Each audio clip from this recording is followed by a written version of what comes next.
Hi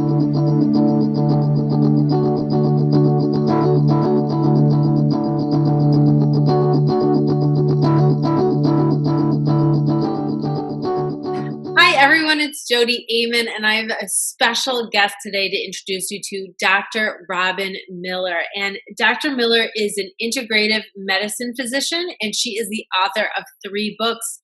She's a medical director at Triune Integrative Medicine and blogs frequently at sharecare.com. And today I'm really excited to talk to her about her newest work, Healed Health for the 21st Century. And in this new book, and she'll show it to you in a little bit, but she shares her comprehensive vision for health. And if you read the description of this book, it just has you be like, get this book in my hand. So we are going to ask her some awesome questions today. And you'll find all the links to her social media and her website below, but her website's wellhealed.net, wellhealed.net. And that's how you could hear more about that book. But this is really interesting, so I'm going to let us get into our conversation with Dr. Robin now, but she says, this is her quote, "Health and happiness are linked. You can't have one without the other." And I think that's so powerful. So thanks, Dr. Robin, for being here. Thanks for having me. You're welcome. Well, let me just, I have so much to ask you, and I don't know how much we'll get to today, but I think we could talk for a long time. I think we can. Happiness, it's like what everybody is looking for and searching for in your life. And I know it's they're big things, so we want specific things, but these are big. So I'm so glad that you wrote this book about this. And you highlight the heart and the brain and the gut in this book. The heart, the brain, and the gut. And we kind of get that the heart is important for health. Obviously, we got to have it pumping. In the brain, we need a brain. But can you say more about the gut? I think that's less known. Why is the gut so important? Well, we're learning more and more about the gut, and there's something called the microbiome, all the bacteria in your gut that are important for health and happiness, believe it or not. So if you have a healthy gut, you're more likely to be healthy overall. If you have an inflamed gut because you're eating crappy food, lipopolysaccharides leak out of your gut and cause inflammation. They can cause depression, and also they can affect your ability to lose weight. There's so many interesting experiments and observations from something called fecal transplant. It sounds gross. The fecal transplant is when you take the poop of one person and implant it in another. We do that now for antibiotic-associated colitis. So when patients get antibiotics and they get a bug called C. difficile, which overgrows, sometimes other antibiotics to kill the C. difficile don't work. The one thing that does work is fecal transplant. So it used to be you would take the poop from someone like a relative or a friend, and they would analyze it, and then they would go ahead and implant it in the patient who has the infection. Well, that happened to a woman where she had C. difficile colitis. Her daughter donated the fecal material. Her daughter was heavy. The woman was thin. When they implanted the fecal material in the mom, she started gaining weight and couldn't lose it. My goodness. Yes. Interesting. They've done experiments in mice where it's really easy to do fecal transplant in mice because they just lick it off their. Oh, hey. So they took thin, anxious mice, painted the poop on fat mice that were chill, and then the fat mice started to lose weight and got anxious. Oh, okay. So so much is in our gut about anxiety. Yes. Anxiety, everything. I think we should all just go out and get fecal transplants.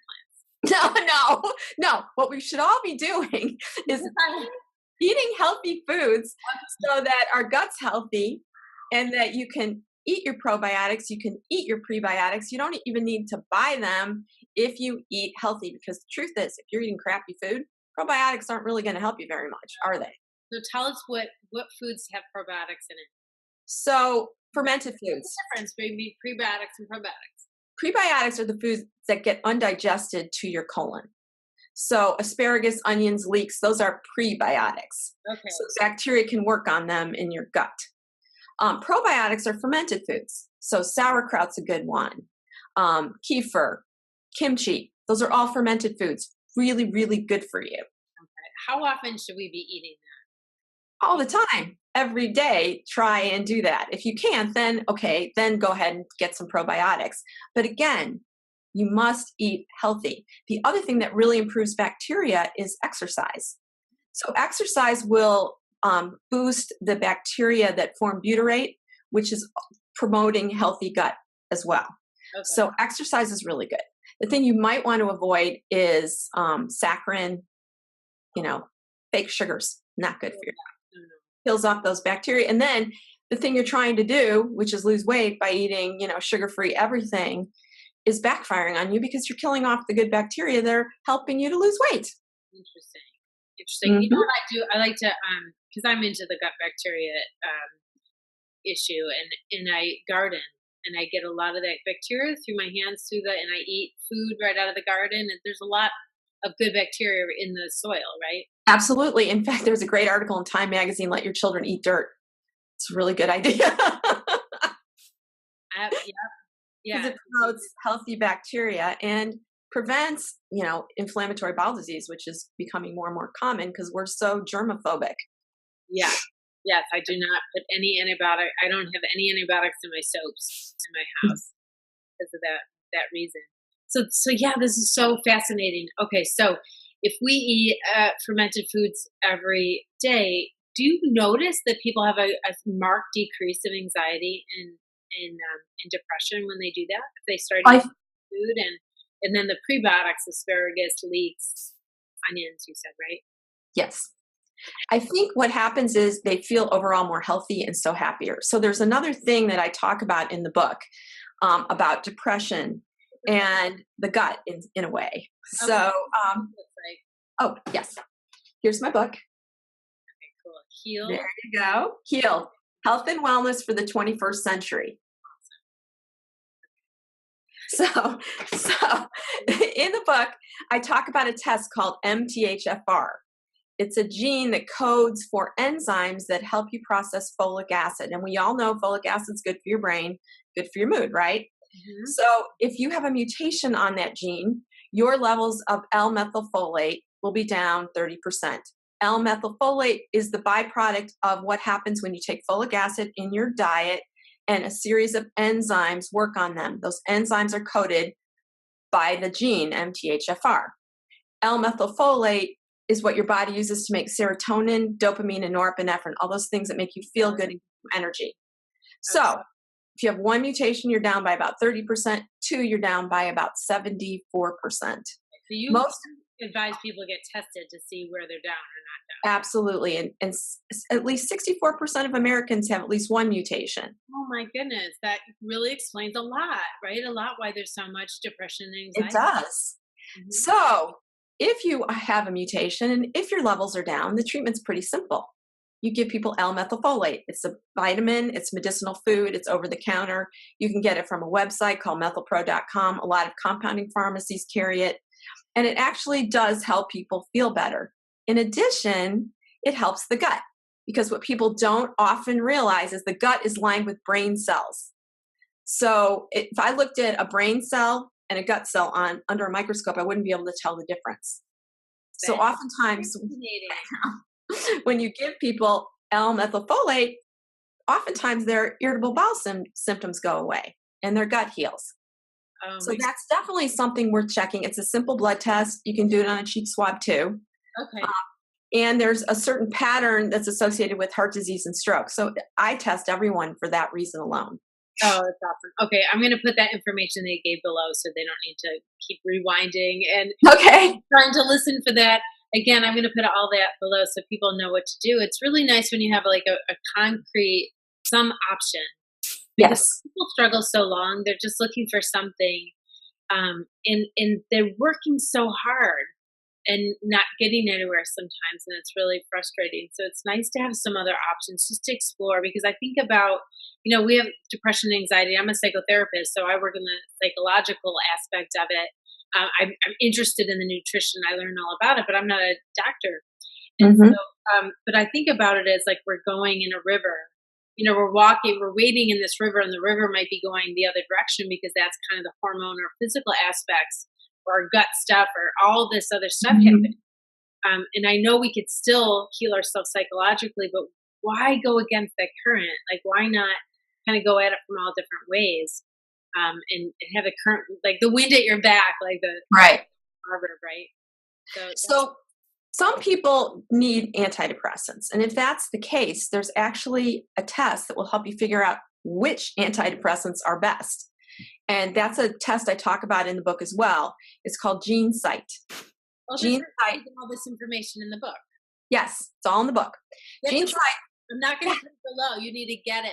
Yeah, definitely. More GeneSight stuff is an than just amazing that. test. I'm not gonna do that for you. Yeah. So the test shows how you process the medicines through your liver, through an enzyme system in the liver. Okay. And it will tell you which ones you metabolize normally, which ones you do slowly, and which ones you do quickly. If you're a fast metabolizer of a medicine, it's not going to work. If you're slow, it's going to give you side effects and probably not be all that helpful. Okay. So you want medicines that you are metabolizing normally. It's a great test. It was designed by Mayo Clinic. Medicare pays for it. It's not experimental. It will save you a lot of grief. That's incredible. How come more people aren't using that? I don't know. It also looks at pain meds as well. And that one shows a particular gene called OPRM1. If you have one or two alleles on that gene called G allele, then you are at risk for respiratory depression with opioids. And that's very important to know, especially because doctors sometimes will give children opioids. And I heard a story last week about someone who was given regular pain meds after shoulder surgery and died in his sleep. And it probably was because he had that two of those G alleles and he had respiratory depression. It's important to know it's a life-saving test from that aspect. Okay, so get the book to get that. Now, it's interesting because pain and emotional issues are very often connected. And we're just starting, just in the last year or so, it's becoming more understood how inflammation is that connection between those two. Is there anything you want to say about that? Like, what can people do to decrease inflammation? And probably you're going to repeat some of the stuff you already said, but let us know. Number one, you're going to eat healthy and Okay. exercise. Okay. And there's one exercise that will definitely help you to be happy and helps your brain and your body, and that is ballroom dancing. Oh, So, this is awesome. I love that. Tell me about that a little bit. So what ballroom dancing does is it builds new neural networks. It helps your body. It helps you to exercise without even thinking of it as exercise. And there's actually a really amazing study that is what triggered our writing of this book. So my co-author is Dave Kahn. He is a dance instructor. He is a weightlifter. He is a nationally ranked dancer for West Coast Swing. And we found this study that showed them studying geriatric patients. They took about over 700 people and followed them for 5 years between the ages of 75 and 85. At the end of that time, they found 124 had developed dementia. So they looked back on their lives and found different forms of exercise they were doing. There are certain kinds of exercise that will decrease your risk for Alzheimer's. So swimming, bicycling, golfing doesn't decrease the risk at all. Reading frequently, 35% decreased risk. Crossword puzzles, 47% decreased risk. But there was one activity that decreased it by 76%, and that was ballroom dancing. Oh my gosh. Partner dancing, where you have a lead and a follow, and you have to be paying attention to each other. So that will reduce inflammation. That will make you happy. It helps with all kinds of things. Social anxiety. When you go to a dance class, you don't worry so much because you don't have to talk. If you have social anxiety, you just have to listen to the instructor. It's helped many people get over it. Can you do it at home? You have to go to a class. Well, to learn ballroom dancing, often you go to a class. You can do it at home if you have a partner, but most of us don't. My husband needs to dance. I have to go without him. Oh, okay. So it's so it's getting out. That's, I think, I mean, there's just multiple benefits I'm seeing. Totally. It helps your balance. You don't want to be falling, especially as you get older. It helps with balance. They've taken it to nursing homes and found they have many fewer falls when people are doing ballroom dancing on a regular basis. Wow. Yes, it helps lower your blood pressure. It helps reduce the risk for heart disease. It has amazing benefits. Okay, everybody Google ballroom dancing in your town. Yes. They're everywhere. And in the book, we have conventions, ballroom dance conventions, listed in the back of the book all over the United States. That's cool. I'm sure you could do it in any city. Oh, yeah. There's dancing everywhere. Yeah, it's dancing everywhere. Oh, that's really great. So, dancing. This is the key. This is the key to a long and happy life. It is. And the truth is, you don't have to be good. You don't have to be a good dancer for it to work. The other thing it helps with is Parkinson's disease. Because what it does in Parkinson's disease, it bypasses the part of the brain that's damaged. And there's a great YouTube video of a guy named Rafi Eldor, E-L-D-O-R. And he was diagnosed with Parkinson's disease 7 or 8 years ago. And his doctors told him he just could take the medicine and that was about it. And he decided, no, there's more I can do. So he started dancing. And he's become a cha-cha champion. Ooh. And he is still a cha-cha champion. And he's walking normally. His movements are normal, even though the disease has progressed. It's so amazing, isn't it? It's amazing. Outlet or some kind of love. I mean, there's that part of it too, right? There's its physical aspect of the dancing and then the relationship with your partner. But then there's like having something. Right. That is important also. And if it becomes your passion, that's even better. Right. It stops the progressive any disease, like pain, right. Any disease and anxiety, depression, all that kind of stuff could just really make a huge difference. And we know that, depression's improved with exercise just as much as an antidepressant. So dancing can do that. Okay, awesome. Dr. Robin, thank you so much. You've given us so much to think about, but so much to actually do that we could actually do to feel healthier and happier in our life. Number 1, you're saying eat healthy. Number 2, take care of the gut. Get a poop transplant. No, don't do that. Eat some more asparagus and onions and leeks, and then also eat some fermented food on the daily basis. Yes. It's going to really improve your health and your happiness. And then get into ballroom dancing. That is the greatest advice. I love it. And I have a list of blood tests and things you might want to ask from your doctor. It's actually on page 181 in the book, and you can rip it out and take it with you. Okay, I'll have the link to her book on Amazon below for everybody. And thank you so much. Is there one last thing that you could give us, one last bit of advice before we go that you could give us that one more little tip to being healthy? Well, I mean, the bottom line is you are the one who needs to be accountable for your health. Don't depend on anyone else. Be accountable, ask questions, be prepared when you see your doctor, and find somebody who can be a partner in your health. Great advice. Thank you so much. Again, you could find Dr. Robin at wellhealed.net, wellhealed.net. I'll put that below, and all of her social media in the comments below. So thank you so much, Dr. Robin. It's just a pleasure to talk to you today, and I learned so much. So I'm sure all of you learned a lot too. Thanks for having me. You're welcome. All right. See you. Bye, everyone. Thank you so much. And I will see you next time. But until then, let that you want to be shine through. Hello. Thanks for watching this. What do you want to do next? Do you want to get happy? Yes. Do you want to subscribe to my channel and keep coming back every time I put out a new video? Do you want to watch another video right now?